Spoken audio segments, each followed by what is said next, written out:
Hello, everyone. I'm Johanna Miller with the Vermont Natural Resources Council, bringing you our weekly climate dispatch.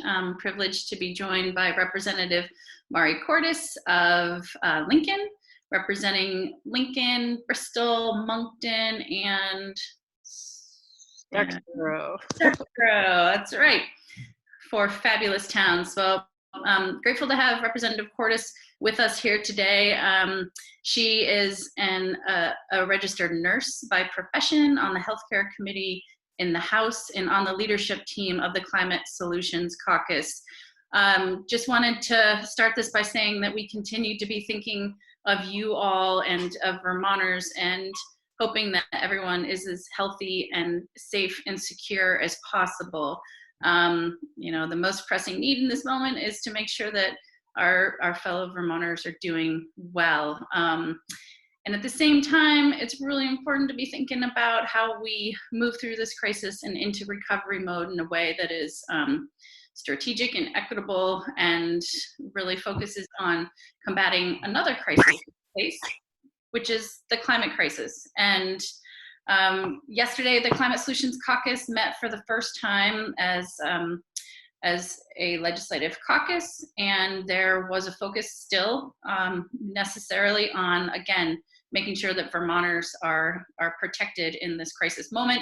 At the same time, as we re-embark on rebuilding our state's economy, it's really important to include another value in that recovery conversation, which is climate response and climate resilience. There's a real responsibility to do that and a real opportunity to do that, just like we did back in the late 2000s and 2008 and 2009 in the economic recession, when the nation sort of rose up and responded to that economic crisis.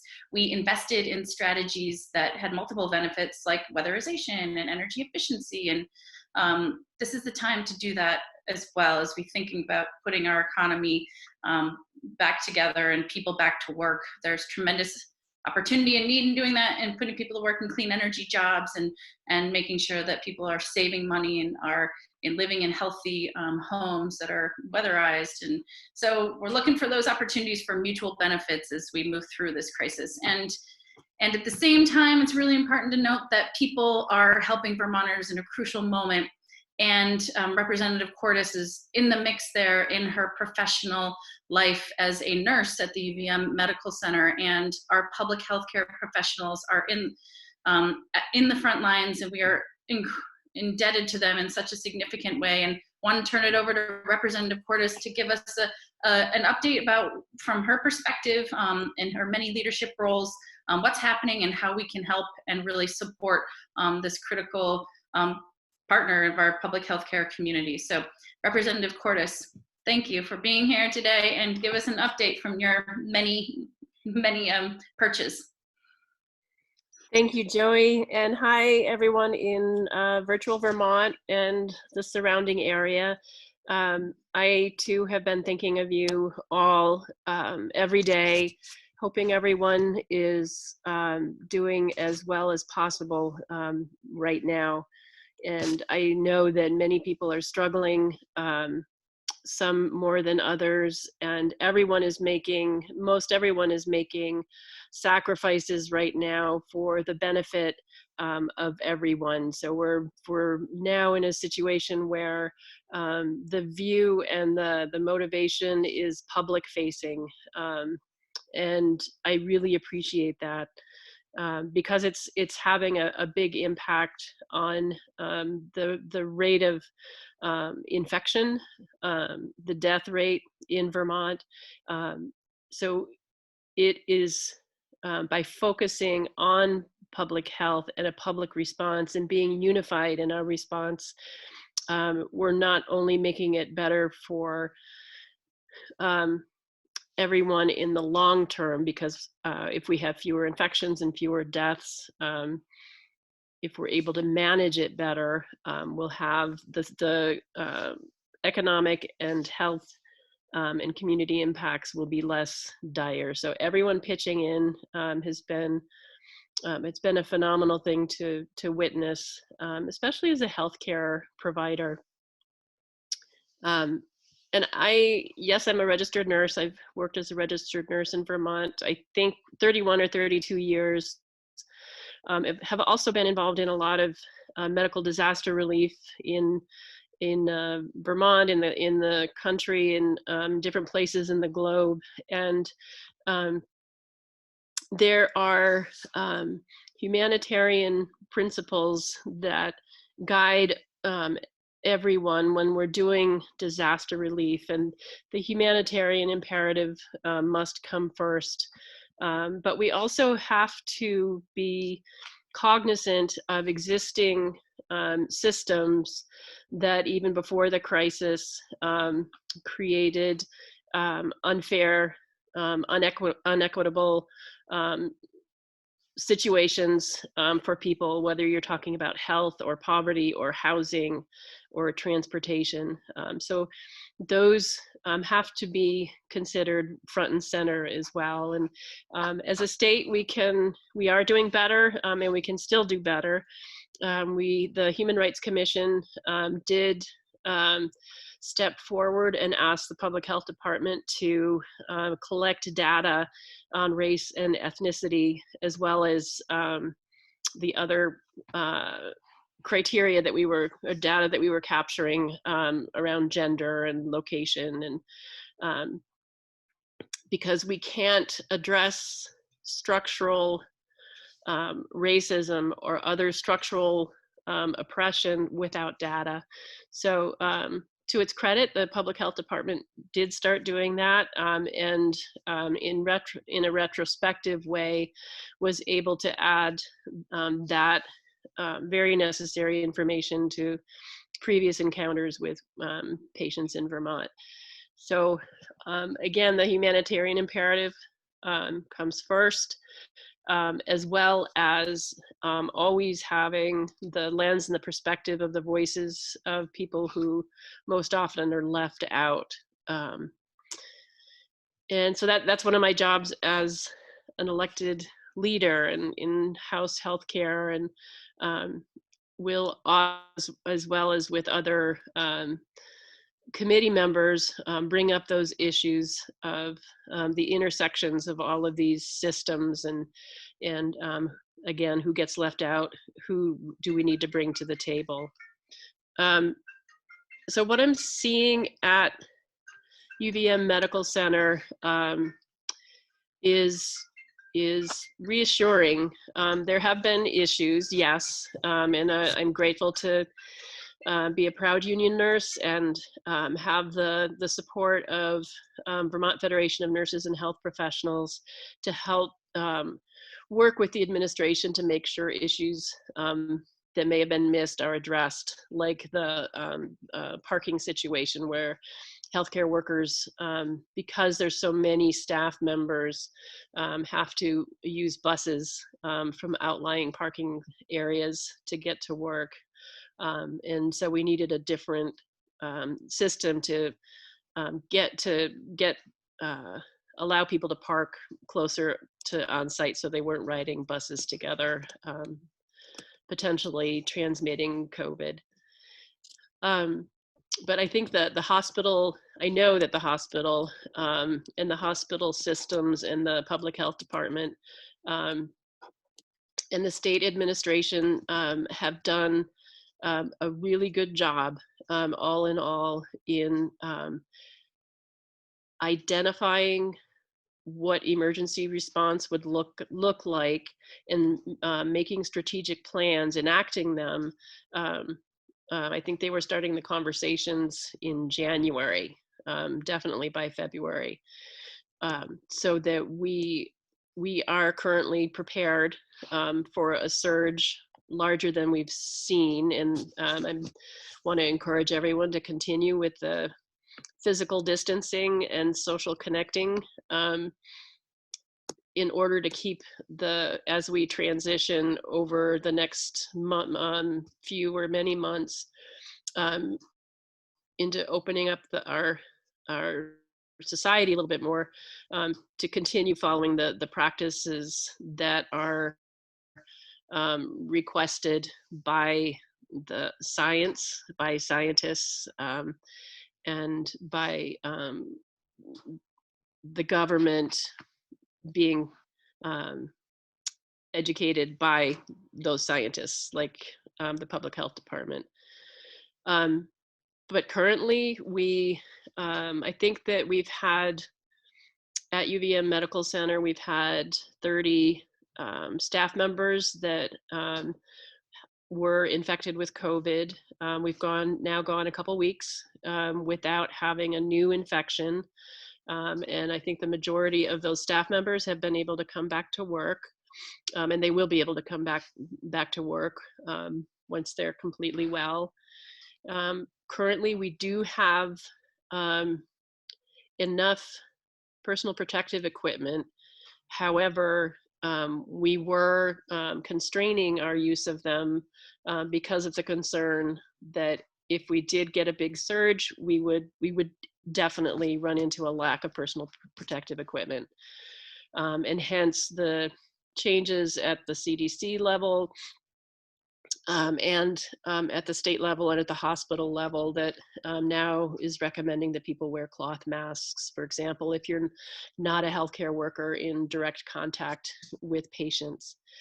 Healthcare workers that are in direct contact do have equipment, personal protective equipment, but there's still the very real possibility that we might not. There's a limited amount right now. The morale, I think, for the most part of staff members is good. And there are definitely, we're human beings. We're all committed to doing this work. I'll speak for myself because I love it. My unit itself is a cardiology unit, and we are not knowingly caring for anyone actively infected with COVID, but we have had patients on our unit who eventually did rule in for having COVID. Part of the strategic response of the hospital has been to set up processes to make sure that, and I think that we've done a good job as well as we can with the nature of this virus, is to set up specific units in the hospital that that care for patients with COVID-19. We, I think, have had at the most 3 units taking COVID patients. Now we're down to 2, last I looked. And the numbers have been holding fairly steady. So my unit, cardiology, we've been like other units that care for patients after they've had elective procedures. The elective procedures have been put on hold to open up beds, like on my unit, in case there was a surge. So we are still ready and able to care for anyone that has an emergent need. Someone's having a heart attack, someone needs a cardiac valve replaced, we can still do that now. There have been other issues that have been hard, I think, for healthcare workers. One is trusting that our government and our workplaces are going to have the capacity and the knowledge and the willingness to care for us. And like I said, for the most part, that has happened in Vermont. Other issues, there was a really horrifying incident that involved a trusted member of the medical team in the emergency department. The emergency department is one of the units that is definitely on the front lines of the COVID response. And they had another very traumatic, unrelated event happen that just added trauma on trauma. And so healthcare workers, whether it's me and my colleagues, the amazing team and the inpatient cardiology unit, or those on the front lines on McClure 6 in the medical intensive care unit in the ED. All of us are stressed. And so it's hard, it's really hard for us knowing that we are putting our lives and our families' lives on the line, to see people and hear people talking about their own personal, being unwilling to sacrifice for the benefit of all of us, because that impacts us directly. The more people don't follow physical distancing, the more of a chance that we will get sick, possibly die. So that's kind of hard to take when we're showing up every day. But for the most part, like I said, we have gotten enormous support from all of our communities as healthcare workers. I was walking to work. I'll put a plug in for my electric vehicle. I was charging my electric vehicle at the station on Colchester Avenue at the end of East Ave, and walking to work in my clean scrubs.